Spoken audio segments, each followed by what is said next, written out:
Joshua 22. Then Joshua summoned the Reubenites, the Gadites and the half-tribe of Manasseh, and said to them, You have done all that Moses the servant of the Lord commanded, and you have obeyed me in everything I commanded. For a long time now, to this very day, you have not deserted your fellow Israelites but have carried out the mission the Lord your God gave you. Now that the Lord your God has given them rest as he promised, return to your homes in the land that Moses the servant of the Lord gave you on the other side of the Jordan. But be very careful to keep the commandment and the law that Moses the servant of the Lord gave you, to love the Lord your God, to walk in obedience to him, to keep his commands, to hold fast to him and to serve him with all your heart and with all your soul. Then Joshua blessed them and sent them away, and they went to their homes. To the half-tribe of Manasseh Moses had given land in Bashan, and to the other half of the tribe Joshua gave land on the west side of the Jordan along with their fellow Israelites. When Joshua sent them home, he blessed them, saying, Return to your homes with your great wealth, with large herds of livestock, with silver, gold, bronze and iron, and a great quantity of clothing, and divide the plunder from your enemies with your fellow Israelites.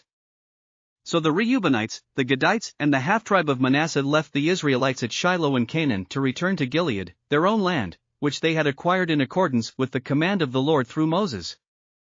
When they came to Jeliloth near the Jordan in the land of Canaan, the Reubenites, the Gadites and the half-tribe of Manasseh built an imposing altar there by the Jordan.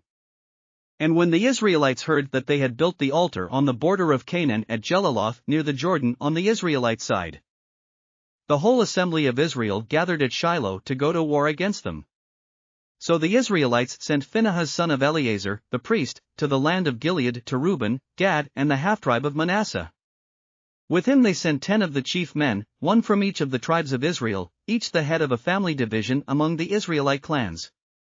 When they went to Gilead to Reuben, Gad and the half-tribe of Manasseh, they said to them, The whole assembly of the Lord says, How could you break faith with the God of Israel like this?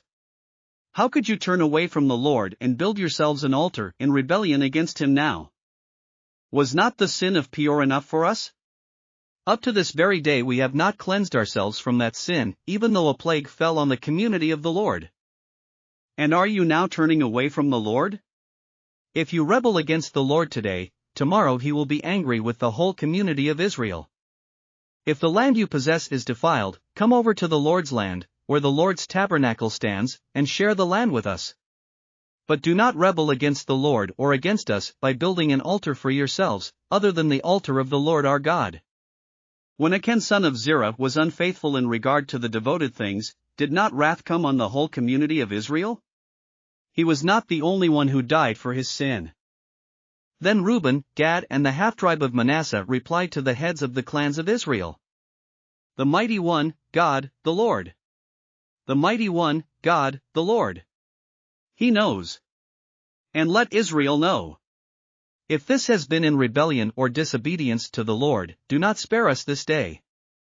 If we have built our own altar to turn away from the Lord and to offer burnt offerings and grain offerings, or to sacrifice fellowship offerings on it, may the Lord himself call us to account. No. We did it for fear that someday your descendants might say to ours, What do you have to do with the Lord, the God of Israel? The Lord has made the Jordan a boundary between us and you Reubenites and Gadites. You have no share in the Lord. So your descendants might cause ours to stop fearing the Lord. That is why we said, Let us get ready and build an altar, but not for burnt offerings or sacrifices. On the contrary, it is to be a witness between us and you and the generations that follow, that we will worship the Lord at his sanctuary with our burnt offerings, sacrifices and fellowship offerings. Then in the future your descendants will not be able to say to ours, You have no share in the Lord. And we said, If they ever say this to us, or to our descendants, we will answer, Look at the replica of the Lord's altar, which our ancestors built, not for burnt offerings and sacrifices, but as a witness between us and you. Far be it from us to rebel against the Lord and turn away from him today by building an altar for burnt offerings, grain offerings and sacrifices, other than the altar of the Lord our God that stands before his tabernacle.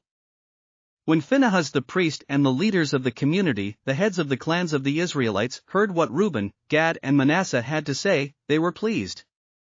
And Phinehas son of Eleazar, the priest, said to Reuben, Gad and Manasseh, Today we know that the Lord is with us, because you have not been unfaithful to the Lord in this matter. Now you have rescued the Israelites from the Lord's hand." Then Phinehas son of Eleazar, the priest, and the leaders returned to Canaan from their meeting with the Reubenites and Gadites in Gilead and reported to the Israelites. They were glad to hear the report and praised God. And they talked no more about going to war against them to devastate the country where the Reubenites and the Gadites lived. And the Reubenites and the Gadites gave the altar this name, a witness between us that the Lord is God.